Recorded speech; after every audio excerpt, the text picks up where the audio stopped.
টিমাটো ডিম ব্যবহার করে কিভাবে বিকেলে মজাদার একটা স্ন্যাক্স আইটেম তৈরি করা যায় তাই নিয়ে থাকছে আজকের ভিডিও। আসসালামু আলাইকুম, কেমন আছেন সবাই? তো প্রথমে আমি একটা বাটিতে পেঁয়াজ কাঁচামরিচ কুচি করে নিয়েছি। এখানে আমি অল্প পরিমাণে হলুদ গুঁড়ো, মরিচের গুঁড়ো নিয়েছি, স্বাদ মতো লবণ, আর স্বাদের ব্যালেন্সের জন্য একটু চিনি ব্যবহার করেছি, আর আদা রসুন বাটা নিয়েছি। এটাকে ভালো করে মেখে আমি এখানে প্রায় আধা কাপ মতো ময়দা নিয়ে এটাকে সুন্দর করে অল্প অল্প পানিতে একটা ব্যাটার তৈরি করব। একটা স্মুথ ব্যাটার তৈরি যখন হয়ে যাবে তখন অন্য পাশে আমি একটা ফ্রাই প্যানে একটা ডিমকে সুন্দর করে পোচ করে নিব।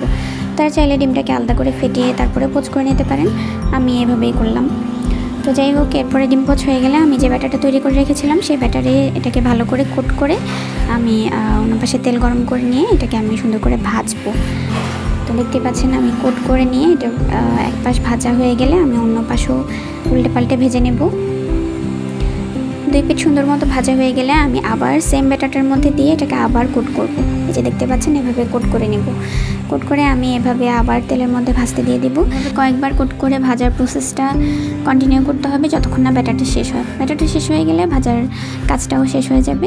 তো আমার ব্যাটার শেষ, তাই আমার স্ন্যাক্সটাও তৈরি। এখন আমি এটাকে একটা টিস্যু পেপারের উপর রেখে দিয়েছিলাম যাতে এক্সট্রা যেই তেলটা থাকে সেটা অবজার্ভ হয়ে যায়।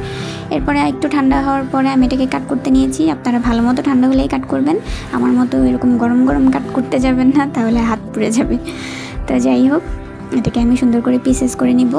দেখতে পাচ্ছেন ভিতরের ডিমটাও খুব সুন্দর করে দেখা যাচ্ছে আর লেয়ারটাও খুব সুন্দর দেখা যাচ্ছে।